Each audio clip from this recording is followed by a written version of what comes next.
Every person who was able-bodied and able to help was commandeered. They had to. They had no choice. And fortunately, my sister and I were too young, and my mother had to stay. We had one room in our house that was habitable. And we moved a cot from the den, down, an extension cot, downstairs, and Mother and my sister and myself slept on that, and my father sat in a chair by the kitchen stove and kept it going all night to the best of his ability. But there was there was no bathroom, no anything. You can't imagine. You have no conception of the idea. How long did it continue before you felt that your world had started to come back to some form of sort of regularity? That was quite a while, actually, because there was as soon as they could get supplies in from the trains could come into the station. And remember, North Street Station was in vogue in those days, and that was up just about at where the explosion occurred. It was right about there. It was right near the Narrows. So they brought supplies from Boston as quickly as they could. I would say perhaps, if my memory serves me, 2 days.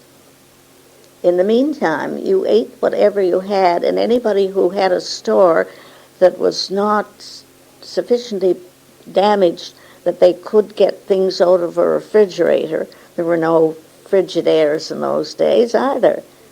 And a refrigerator with lots of good ice in it. They just gave them to anybody who came because, it was a case of there, but for the grace of God go I. And if anybody had anything to give, they gave it willingly and gladly. There was tremendous cooperation. Absolutely. There was vandalism, of course, which is paramount at these things, but only on a small scale, I would say, because everybody was afraid that would be something more happening. And so that was all. There were trains. Now, they could only come in part way to Halifax, and then they had to get whatever conveyance was going to horse and team, anything, and bring supplies in. But they were very generous, and they did bring in, and of course the first things went to City Hall, where they were very busy and concerned with getting this emergency housing so that people could have a shelter. You have no idea what a storm at night was like. You just couldn't conceive of it. Anything you would see on television today would be a very, very mild degree of what we went through. But at the end of that week, my father said, the schools were closed because there weren't any schools, they were all damaged.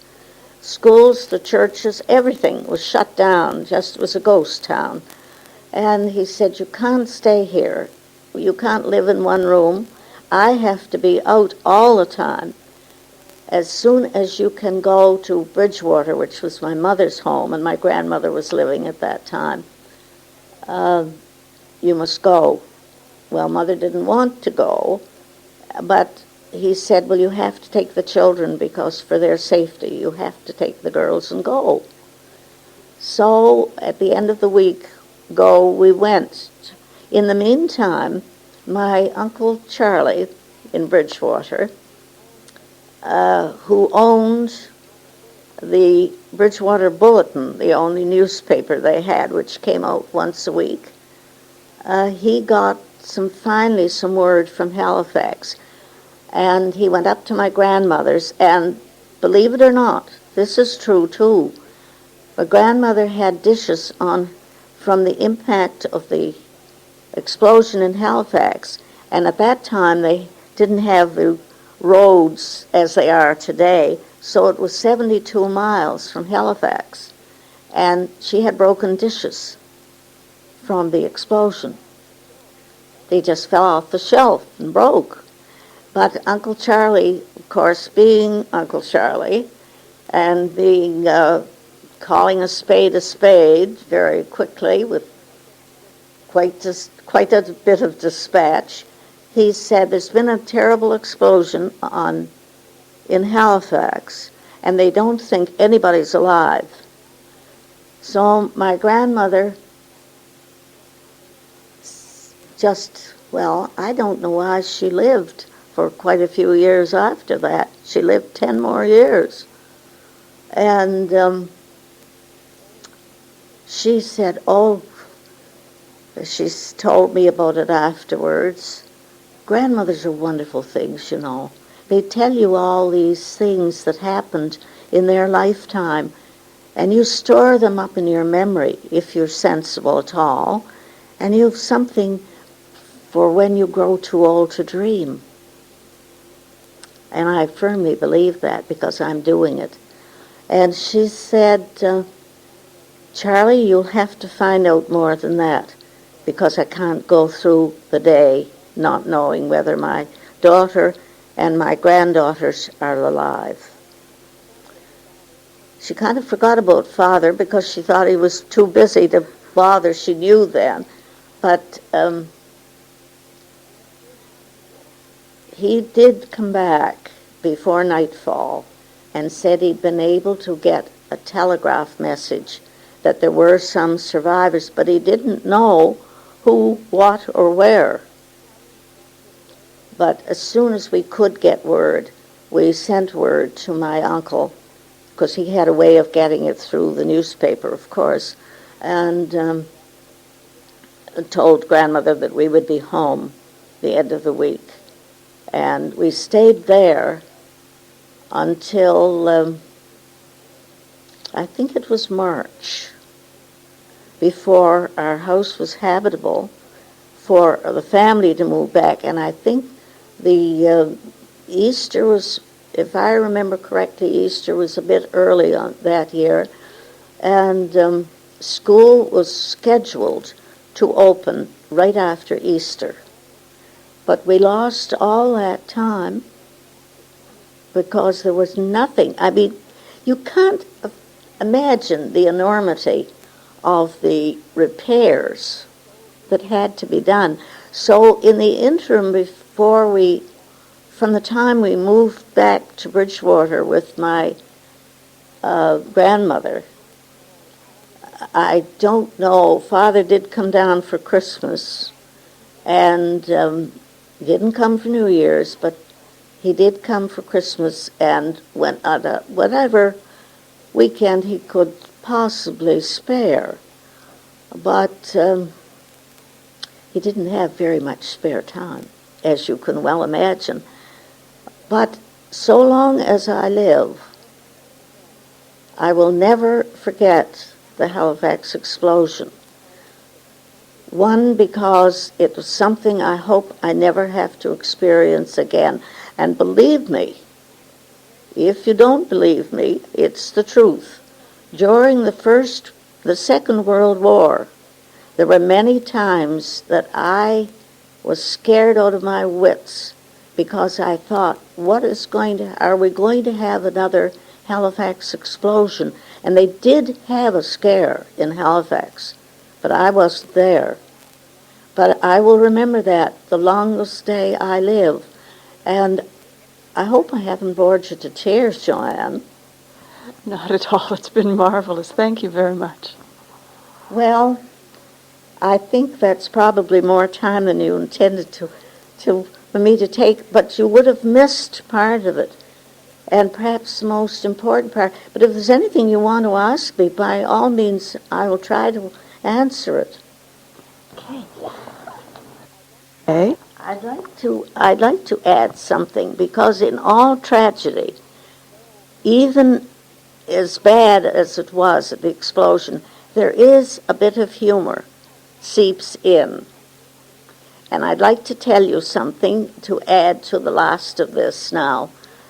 The good nuns at the convent of the Sacred Heart, where I was educated, they had a lovely, the convent was a very beautiful old convent. It's decimated now because through the years it had to be. And things changed, as you know. But they owned a large property facing the back of the convent, but facing College Street and College Street School, which was partly under their jurisdiction. They owned the property. And they had a beautiful garden, a beautiful vegetable garden, which they supplied. There were a lot of boarders at the convent, and from time to time I did board occasionally. And they had a gorgeous flower garden, and it was tended by the a man for all seasons, quote and unquote, and Walter by name, and then he had an assistant. I'm quite sure his name was Walter. That's what we called him anyway. Names don't matter anyway, but this had a bordering the whole property of garden and birds and all the things that go, bird baths and all the things that go with the garden, and squirrels and rabbits and whatnot and what have you. They had to have a name for it. The dear nuns would not have anything that belonging to God that didn't have a name. So they called it Paradise. So when the explosion, when it was safe for them to move out of the convent, which was very badly damaged, they all went across the road into the garden, they were cloistered at that time, and they were not allowed out on the streets at all. And now they are now. That was changed quite a few years ago. So they don't even have to wear the habit if they don't want to. So they went over to the garden, of course, closed the door, locked it. Don't know what they thought they'd gain by locking it, but nevertheless, that's what they did. So Walter went back to the convent to see, to get the boilers going and see if he could get any heat, which he couldn't. And in the meantime, 2 policemen came to the door. They had been sent up from the police department and with the advice of City Hall to come up and see if the nuns were all right and if the students were all right. Well, they had taken the students over with them, so they were all, they had minor injuries, but nothing really dangerous. And so the 2 policemen, burly chaps, much taller than Walter, said, where are the good nuns and the students? And I'd like to speak to Reverend Mother. Walter said, oh, they've all gone to Paradise. And Reverend Mother sent me back for her rubbers. Now, of course, the 2 policemen were utterly confounded because they didn't know anything about Paradise except that it was in the never land and far beyond their comprehension. And so they were shocked. He said, oh my God, are they all dead? Walter says, oh no, Paradise is right over there. It's their garden. What a sigh of relief. But I thought it was a good idea to interject that because it would leave you less on a sour note and a somber note. So I think that will end it.